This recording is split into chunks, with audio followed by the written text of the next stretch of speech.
তো বন্ধুরা এই যে দেখো 200 গ্রাম টক দই আছে। আমি ডেলি 200-250 করে দুপুরের টাইমে টক দই নিয়ে আসি যখন দোকান থেকে বাড়ি আসি। তো এটাকে দিয়ে এখন আমি লস্যি বানাবো বাড়িতে, তারপর লস্যিটা খাবো, ডক্টর খেতে বলেছে। আর এই গরমে সবারই কিন্তু খাওয়া উচিত। তো চলো বানিয়ে খাই।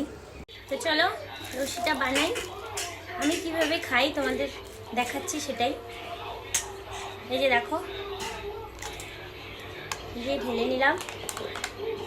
এর মধ্যে দেবো একটু চিনি, একদম সামান্য দেব, এই যে একটু দেব।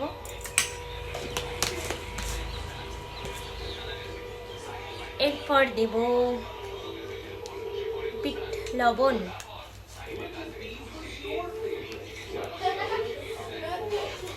এবার এটাকে আমি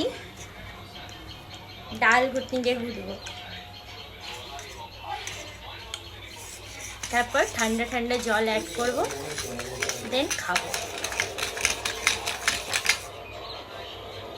দেখো এই যে, তো আমার লস্যি রেডি। এই যে দেখো, এবার এটা স্ট্র দিয়ে খাবো আমি।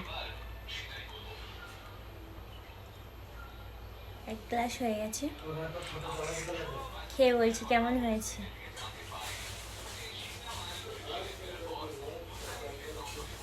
দারুণ হয়েছে। তো তোমরাও সবাই গরমে এইভাবে লস্যি বানিয়ে বাড়িতে খাবে ডেলি দুপুরবেলা, ভীষণ উপকার। আর এটা আমাকে কিন্তু ডাক্তারই বলেছে খেতে, এতে কিন্তু অনেক উপকার হয়। তো চলো আবার দেখা হচ্ছে নেক্সট ভিডিওতে, টাটা।